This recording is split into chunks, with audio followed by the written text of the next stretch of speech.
할렐루야. 사랑하는 성도 여러분들께 오늘 밤도 주님의 이름으로 문안드리겠습니다. 오늘 저녁에도 빌립보서 1장 4절에서 6절 말씀을 중심으로 해서 인정받는 그리스도인, 그런 제목으로 하나님 말씀을 잠시 나누겠습니다. 제가 먼저 본문 말씀을 봉독하겠습니다. 빌립보서 1장 4절에서 6절 석절 말씀입니다.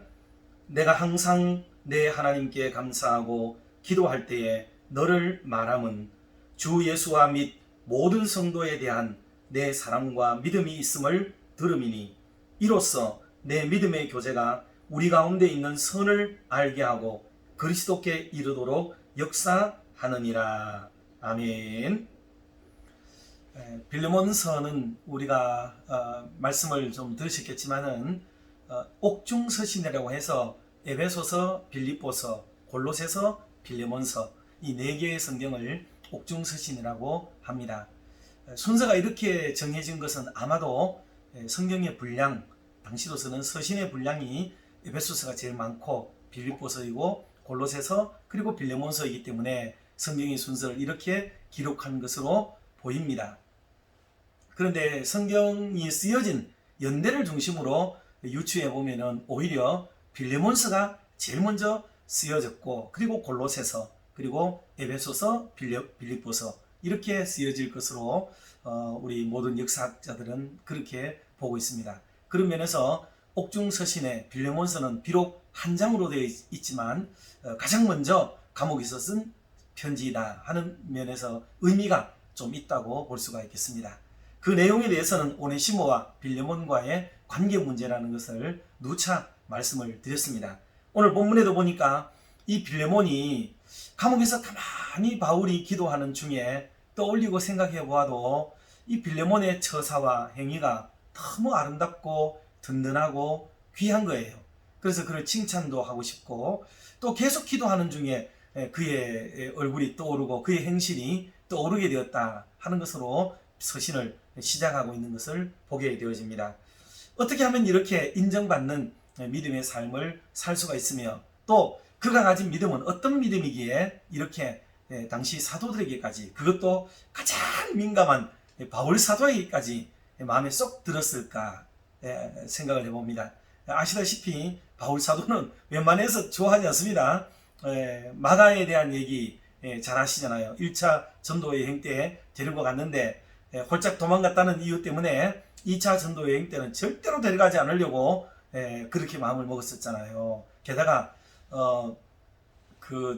바나바와 더불어서 서로 아주 좋지 못한 관계까지 갈 만큼, 티격태격 할 만큼 감수하고서라도 본인이 마음먹은 거 싫으면 싫다, 좋으면 좋다 표현하는 게 바울의 마음이란 말입니다.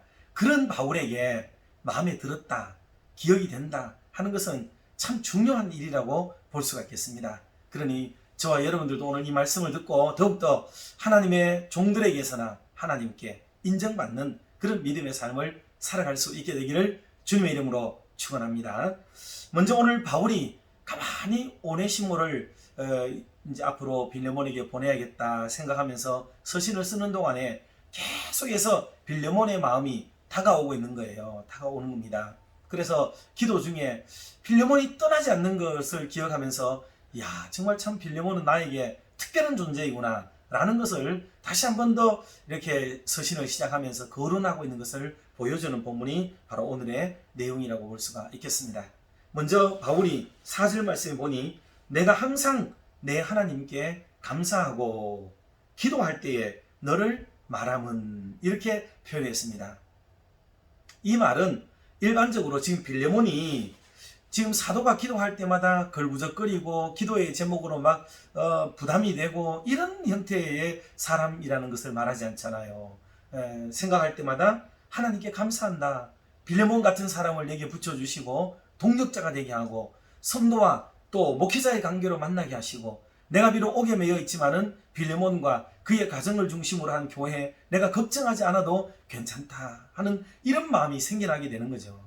여러분, 그래서 이걸 통해 볼 때 우리도 기도라고 하는 것에 대해서 다시 한번 생각해야 될 부분이 좀 있습니다. 그게 뭐냐면, 우리는 보통 기도 그러면은 막 계속 요구하는 것을 생각합니다. 물론 그래야 됩니다.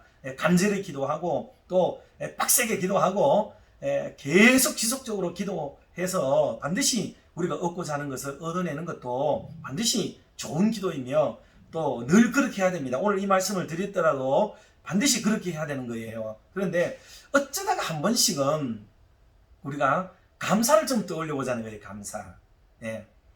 그래서 하나님 앞에 가만히 서 있을 때 내가 뭐를 요구하는 것도 중요하지만 정말 하나님이 내게 베푸신 은혜가 크고 귀하고 참 많다, 이런 생각을 해보는 거죠.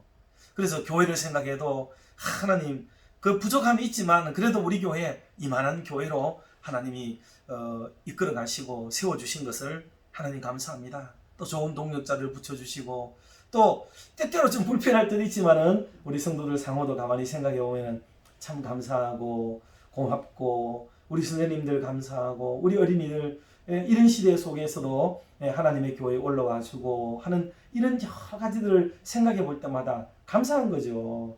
세단장도 끝내고 또 코로나 시대 때 정말 힘들었다고 하지만 그래도 교회가 그렇게 재정적 압박을 받지 않고 우리가 하고 싶어 했던 여러 가지들 잘 감당할 수 있도록 해주셨고 또 특별히 헌금을 좀 몇 차례씩 드리면서 우리의 주변에 손짓하는 분들에게 그나마 어느 정도라도 이렇게 공급할 수 있도록 은혜를 주셨고 등 생각해 보면 정말 감사하고 고맙고 그런 것들이 참 많잖아요. 그러니 하나님 앞에 조용히 앉아서 하나님 정말 감사해요. 이것도 감사하고 정말 저것도 감사해요. 이렇게 감사로 좀 일관되어지는 그런 어떤 시간들이 우리에게 좀 필요하겠다 하는 겁니다. 계속 기도했던 것들이 하나님이 응답을 얼마나 주셨는지 어떻게 이루어 주셨는지에 대한 피드백이 좀 있어야 돼요. 피드백. 하나님께 이런 것들 전에 기도했었는데 하나님 언제 모르게 벌써 이거 들어주셨네요. 감사합니다. 우리 한우를 위해서 기도했는데 어떤 분들은 하나님 다 나왔어요. 정말 기쁘고 감사합니다. 우리 학생들을 위해서 기도했는데 어느새 이만큼 자랐네요. 하나님 정말 감사합니다. 하고 우리의 기도의 결과들을 하나님 앞에 내어놓고 하나님 앞에 감사 또 감사할 수 있는 그런 조용한 시간들이 좀 우리에게 필요하지 않을까 생각합니다. 사람에게도 한 번씩 여러분 그런 언어가 필요하지 않습니까? 좋은 관계이지만 어느 날 특별히 같이 차나 한잔하면서 또는 식사하면서 얘기할 수 있잖아요. 장로님 그때 저를 참 도와주시고 또 저에게 그렇게 선처해 주시고 그렇게 해준 게 제가 오늘 다시 돌아봐도 진짜 고맙습니다. 장로님 그때 아니었으면 내가 어떤 뻔했어요. 진짜 감사합니다 하고 이렇게 말할 수 있는 거. 집사님 그때 내가 어려움에 처하고 힘들었었는데 그때 집사님 내한테 힘내라고 말 한마디 해주고 내가 기도하겠다고 나에게 말해준 거 그거 내가 지금 생각해도 너무 고마워. 그때 내가 왜 그렇게 막 힘이 나고 용기가 생겼는지 몰라.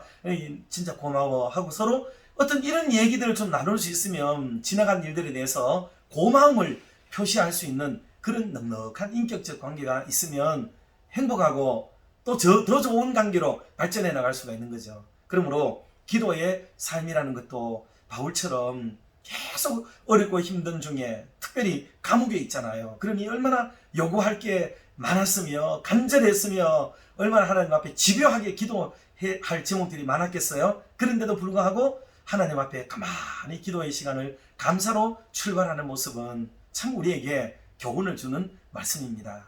그러고 보면 우리가 기도를 배울 때 여러분 5손가락 기도 기억하시죠? 첫째 뭐예요? 하나님을 부르고 둘째 바로 영광과 감사예요. 하나님이 우리에게 베풀어 주신 그런 감사 그것을 인하여 하나님께 영광을 돌리는 것 이게 첫 번째로 나오는 기도의 제목이죠. 그리고 회개하는 것 잘못했습니다 하고 그런 것들을 먼저 내려놓고 기도하고 그리고 또 뭐예요? 우리가 이제 드디어 기도해야 될 것들을 기도하고 예수님의 이름으로 아멘 이렇게 하는 기도의 5손가락 그거 우리가 어릴 때부터 많이 배워서 잘 알고 계시죠? 이게 순서가 아무것도 아닌 게 아니에요. 그런데 그 하나님께 먼저 감사하고 영광을 돌리는 기도가 그 중에 첫 번째 스테이지를 차지하고 있다는 거예요. 그러니 우리가 기도의 완성을 위해서 다 기도하는 것도 좋지만 어떨 때는 이 첫 번째 제목 대지를 가지고 하나님 앞에 조용히 앉아서 하나님 이것 통해 가지고 감사해요. 이것 통해 하나님 영광 거두세요. 하는 이런 시간들을 꼭 가져보시기를 정말 한번 권면드리고 싶어요. 조용히 하나님의 교회나 조용히 때를 얻어서 꼭 그렇게 감사를 한번 또 진하게 한번 드려보시고, 특별히 이제 이번 주일은 추수감사주일로 지키는데, 추수에 대한 것들은 뭐 농사를 짓는다고만 감사하는 것 아니잖아요. 한 해 동안 지내온 모든 것들에 대해서 생각해 볼 때 하나님 참 감사합니다, 이만한 거 진짜 감사하고 하면서 하나님께 감사의 거리를 한번 많이 찾아서 영광을 돌릴 수 있는 우리 성도님들 모두 되시기를 주님의 이름으로 축원합니다. 그렇게 바울이 기도하는데 그냥 막 집요한 기도를 하지 않고 가만히 감사 기도하는데 떠오르는 사람이 누구라고요? 빌레몬이에요. 빌레몬. 그러니 좋은 성도는 여러분 교육자에게 기억되는 성도가 여러분 좋은 성도입니다. 물론 뭐 인본주의라 그래가지고 우리는 막 의도적으로 목사하고의 관계와 교육자의 관계를 하나도 중요하지 않은 것으로 여기려고 하고, 나는 하나님과는 내가 틀림없이 뭐 좋은 믿음 가지고 있다 이렇게 생각하는 분들이 있을 수도 있어요. 그런데 여러분 그렇지 않습니다. 순한 마음, 선한 마음을 가지고 믿음의 도리를 따라, 종교의 도리를 따라 신앙생활을 자연스럽게 하게 되면 주의 종들과의 관계도 당연히 좋아지고 순기능을 하도록 되어 있는 겁니다. 주의 종들과의 관계를 안 좋으면서 내 믿음이 좋다, 안 돼요. 절대로 그럴 수가 없습니다. 그건 깡다구고 오기로 믿음 생활하는 거지, 순한 마음으로 착한 마음으로 말씀을 받으면서 신앙 생활하는 것은 절대로 아니다 하는 것을 우리가 알 수가 있습니다. 그러므로 서로 마음으로 용납하고 그리스도의 법을 이루려고 하는 이런 선한 마음을 가지고 하는 게, 신앙생활하는 게 좋겠습니다. 그럴 때 우리 교회도, 저도 사실 기도 시간에 앉으면 정말 떠오르는 분들이 많으세요. 너무 고맙고 감사하고, 정말 이 목회 어간에 이런 분들을 만나지 않았으면 내가 어떻게 됐을까 하는 그런 생각을 가지게 만드는 그런 귀한 성도님들, 다 그렇지만 특별히 더 기억되는 분들이 있을 수 있죠. 그래서 너무 감사하고, 그리고 행복한 목회를 하도록 좌우 주변에서 돕고 동력해 주심에 대해서 진심으로 감사를 드리고 싶어요. 그래서 바울에게는 떠나지 않는 꼭 기억되는 사람이 빌레몬이었다 하는 겁니다. 그러니 그 빌레몬의 믿음의 행위, 처사, 행동, 언어, 그의 가치관, 그가 추구하는 모든 것들이 무엇이었는지를 우리는 미루어 짐작할 수가 있는 거죠. 바울의 마음에 흔쾌하고 합당했다고 한다면 바울이 원하는 방향대로 분명히 그렇게 믿음 생활했던 사람일 거란 말이죠. 그러니 빌레몬의 믿음은 일일이 사실은 하나하나 보지 않아도 이 한 대목만 보더라도 이거는 뻔한 일입니다. 이거는 괜찮은 사람이에요. 훌륭한 신앙을 갖고 있는 분이 분명하다는 결론을 실제로 얻어볼 수가 있습니다. 그런데 진짜 두 번째 대지로 넘어가 보면요, 그에게 대해서 하는 말이 그거였죠. 그는 뭐라 그랬습니까? 주 예수와 및 모든 성도에 대한 내 사랑과 믿음이 있음을 들음이니 그랬습니다.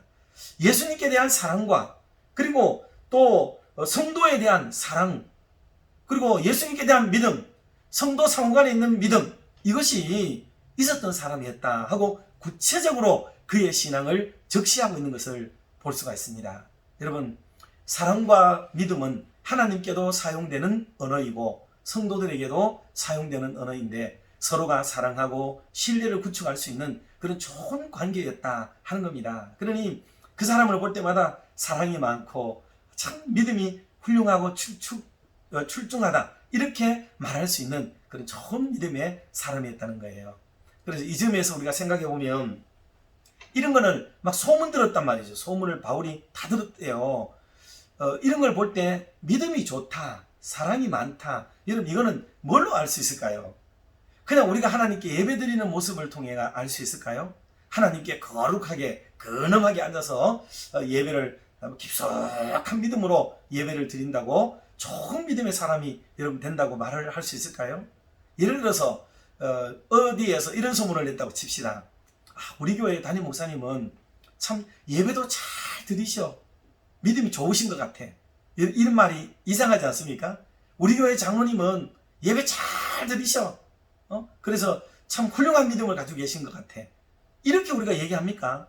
여러분 그렇게 얘기하지 않습니다. 그 사람의 믿음이 좋은지 믿음이 훌륭한지는 그의 행동에 나타나는 거예요. 하나님 앞에 관념적인 믿음을 보이고 예배 시간에 잘 드리는, 그런 강단을 중심으로 해가지고 예배 시간에만 잘 드리는 그런 신앙이 물론 좋은 믿음이기도 하지만 그것 가지고 좋은 믿음이라는 소문 안 나요. 여러분 대구 부강교회 장로님 누가 예배 잘 드린다고 이러면 소문난 장로님 있어요?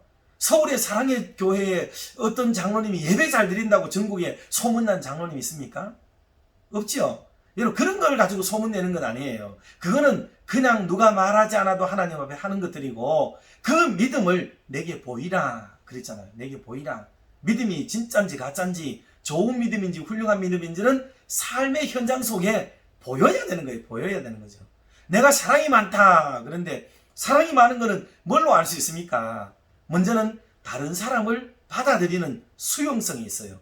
그래서 어떤 사람은 대처하지요. 저런 사람은 안 돼. 이런 사람도 안 돼. 하고 딱 선을 긋고 자기가 정해놓은 기준에 부합하지 않으면 절대로 받아들이지 않으려는 분들 있죠. 그런 분들은 사랑이 많은 게 아니에요. 사랑이라는 것은 참 행색이나 몰골이나 행위가 어떠할지라도 그들을 포용하고 받아주는데 먼저 사랑의 수용성에 사랑이 있는가를 알 수가 있습니다. 그리고 또 하나는 사랑을 베푸는 데 있죠. 그래서 내가 사랑을 베풀고 다가가고 나누어주고 하는 것들이죠. 사실 우리 교회는 그런 면에서 진짜 사랑이 많은 교회이죠. 정말 사랑이 많은 교회입니다. 우리 교회가 지향하는 대로 사랑과 평화의 이 아름다운 공동체를 진짜 잘 만들어가는 멋있는 교회임에 틀림이 없어요. 이거 진짜 자랑할 수 있습니다. 너무 감사한 일이죠. 그리고 모든 걸 행동하는 믿음을 가지고 있는 거죠. 말뿐만 아니라 삶으로 실제 생활에서 막 보여주는 것, 이런 것이 있는 교회 중에 하나이다, 이렇게 자랑할 수가 있겠습니다. 그러나 그래도 그런 중에도 좀 우리에게 좀 부족함이 있을 수 있겠지요. 그래서 성도들과 언어들을 좀 잘 사용을 하고 좀 그런 게 필요합니다. 저는 이런 일도 있었어요. 모 목사님, 우리 부교육자 중에 한 분은 아주 대단합니다. 성격이. 그러다 보니까 누가 교회 앞에 주차장에, 거기는 우리 장애우들을 위한 주차로만 주로 돼 있잖아요. 그래, 대형 버스가 있거나 혹 한 자리가 늘 비어 있으면 앞에 카페를 가거나 뭐 다른 데 몰리는 분이 꼭 그 와서 딱 대놓고는 도망가 버리거든요. 전화도 안 받고. 그리고 교회차가 돌아도 될 수도 없고 뭐 이래 되니까 고마 막 열받아가지고 그 차 못 나가도록 가로 그냥 우리 교회 차로 막 대놔놓고 전화가 와도 받아주지도 않아서 그런 정도로 모질게 했던 일도 있습니다. 이거 아주 뭐 큰 흉으로 말하려고 하는 게 아니고 재밌으라고, 우리 일반적으로 그럴 수 있잖아요. 감정이 격하면. 그런 차원에서 제가 말씀을 드리는 건데, 여러분 조금 그런 게 있더라도 저도 처음에는 막 화를 좀 내고 그런 적이 있거든요. 왜? 이거 막 생각 없이 주차를 교회 앞에 딱 차 한 대 막아버리면 나가지도 들어가지도 못하게 되는 그런 분들이 있어요. 차 대놓고 막 편의점으로 가고 막 이런 분들이 있는 거죠. 그럴 때 아이고 좀 다음에 차 좀 어떻게 내지 마세요, 막 이런 말도 하는데 돌아서 들어갔는데 제 뒤통수가 부끄럽더라고요. 왜? 저 사람이 담임 목사인 걸 저분들이 알면 아이고 교회에 진짜 사랑도 없고 인정머리도 없고 너무 좀 지나치다, 이렇게 말할까 싶은 마음이 들지 않겠어요? 서시 들죠. 그리고 저도 그때는 40대 초반이었단 말이에요. 그래서 이거 정말 안 되겠다, 내가 이런 일을 관여해서 내가 안 되겠다 하고 마음을 진짜 많이 죽이려고 노력을 무척 기울이고, 여기서도 좀 부드럽고 인자하게 좀 그러지 마세요, 다음부터 되지 마세요, 교회차 자주 떠나듭니다, 이런 정도로 유하게 말을 하려고 노력을 좀 기울이고 있는 편입니다. 뭐 충분히 되지 않지만은 감정을 의도적으로 조절하는 거죠.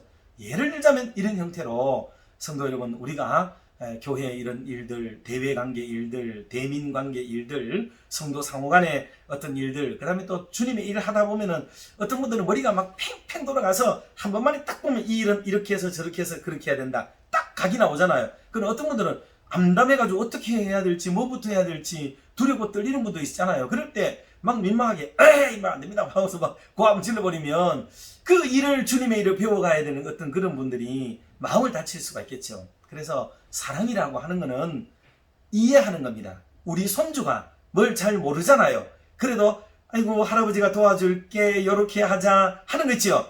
어린아이 믿음을 가진 사람에게는 그렇게 해야 되는 거예요. 이게 내 사랑하는 손주들에게 하는 것처럼 그런 마음으로 상처가 될라 조심스러워하면서 아이고 넘어진다, 다친다 이러면서 말해요. 여기 머리 조심해야 돼, 머리 조심해야 돼 하고 내 손이 거기 가서 딱 막아주고 아이가 괜찮을 수 있도록 뒤뚱뒤뚱 하다가 다치지 않도록 만들어주는 것, 이게 전부 사랑이에요. 사랑. 이게 하나님의 교회에는 사랑이 많아야 된다, 또는 믿음으로 행해야 된다 하는 얘기가 다 이겁니다. 그런데 이 빌레몬은 사랑이 많고 그리고 믿음이 있었다는 거죠. 그러니 오네시모 같은 사람, 죄를 짓고 새 삶을 살겠다고 마음을 먹고 바울에게서부터 용기를 얻어서 다시 빌레몬의 집으로 되돌려 보내려고 할 때에 넉넉한 마음으로 받아줄 수 있는지, 또 이 일을 하나님이 기뻐하는 동력자로, 이제는 전에는 노예로 썼지만 이제는 동력자로 쓸 수 있을 정도로 그런 포괄적인 사람이고 포용력 있는 사람인지를 바울은 생각해 봤던 거예요. 할 때 바울의 생각에 빌레몬이라면 가능하다. 이 사람은 된다. 그는 사랑도 많고 그리고 하나님 앞에 올바른 믿음을 가지고 있기 때문에 이게 가능하다 라고 여기면서 이 편지를 써내려간, 옥중서신을 써내려가는 게 이게 바로 빌레몬의 핵심적 내용이라고 볼 수가 있습니다. 말씀을 마치면서 사랑하는 성도 여러분들, 저와 여러분들도 많이 부족함이 있고 모자람이 있습니다만 상호 하나님의 뜻을 이루기 위해서 서로 사랑하고 믿음으로 반응해서 지금도 우리 교회가 좋은 교회로 소문났지만 앞으로 더 좋은 교회로, 건강한 교회로 나아가게 되어지고 성도님들의 가정에도 하나님의 복이 임하고 우리 다음 세대들이 정말 행복하게 마음껏 꿈꾸면서 춤추면서 자라나게 되는 그런 좋은 교회를 함께 만들어가게 되기를 주님의 이름으로 축원합니다. 기도하겠습니다. 복의 근원이신 하나님 아버지, 오늘 밤도 말씀 들을 수 있도록 믿음의 마음을 주시고 또한 그런 환경으로 인도해 주시니 감사합니다. 돌아보면 하나님께 감사한 시간들이 참으로 많이 부족했음을 고백합니다. 늘 더 많은 것, 더 귀한 것을 달라고만 부르짖었습니다. 그러나 오늘 말씀 이후에 조용히 하나님 앞에 앉아서 그동안 베풀어 주신 은혜와 복을 헤아려 보는 알뜰한 믿음을 우리 모두에게 허락하여 주시옵소서. 아울러 하나님께 향한 우리의 사랑과 믿음이 이웃사랑, 성도사랑의 아름다운 모습으로 드러나게 하셔서 더한 하나님의 영광을 삶으로 선포하며 살도록 인도해 주시옵소서. 그리하여 빌레몬과 같이 목양에 꼭 필요한 성도들이 많이 일어나게 하시며 주님의 마음을 많이 기쁘시게 해드리는 그런 복된 성도들로 우리 교회 예배당을 채워 주시옵소서. 코로나19 팬데믹으로 인해 한국교회는 참으로 많은 것을 잃어버렸습니다. 마땅히 지켰어야 할 것들조차 힘써 지켜내지 못한 못난 저희들을 용서하여 주시옵소서. 이제라도 다시 회개하며 하나님 앞에 출입하는 것부터 예배드리는 것, 나아가 주님을 기쁘시게 해드리는 온갖 사역들이 온전히 회복될 수 있도록 우리 모두의 믿음을 재촉하여 주시옵소서. 하나님 아버지, 어제는 우리 수험생 친구들이 수능을 치렀습니다. 또 일부 학생은 오늘 논술을 치르기도 했을 것입니다. 모든 친구들에게 함께 해주셔서 점수만 바라보며 흔들리지 않게 하시고 온전히 진로를 인도하실 주님을 바라보며 믿음의 걸음을 걷게 하여 주시옵소서. 나라가 참으로 많이 시끄럽습니다. 터무니없는 것들로 민심을 소란케 하며 엉뚱한 것들로 백성을 선동하는 일들이 그치게 하셔서 온 나라가 이 위중한 시국을 인지하고 일치단합하여 이 산적한 난제들을 잘 극복해 나갈 수 있도록 크신 은혜를 우리나라의 지도자들과 온 백성들에게 허락하여 주시옵소서. 하나님 아버지, 특별히 이단 신천지가 돌아오는 한국교회 추수감사절을 틈타 대구에서 대규모 집회를 가진다고 합니다. 이를 막으시며 저들의 바르지 못한 신앙, 빗나간 신앙을 회개하고 돌아오는 역사가 일어나게 하시며 저들의 한국교회와 성도를 향한 획책들이 다 무너지도록 인도해 주시옵소서. 한국교회와 성도들을 지켜 주시옵소서. 오늘 밤도 우리 연세 많으신 어르신들과 각종 질병으로 신음하는 모든 성도님들 한 분 한 분을 지켜주시며 어루만져 주시옵소서. 이 모든 말씀을 주 예수 그리스도의 이름으로 기도드리옵나이다. 아멘. 사랑하고 축복합니다. 평안한 밤 되세요.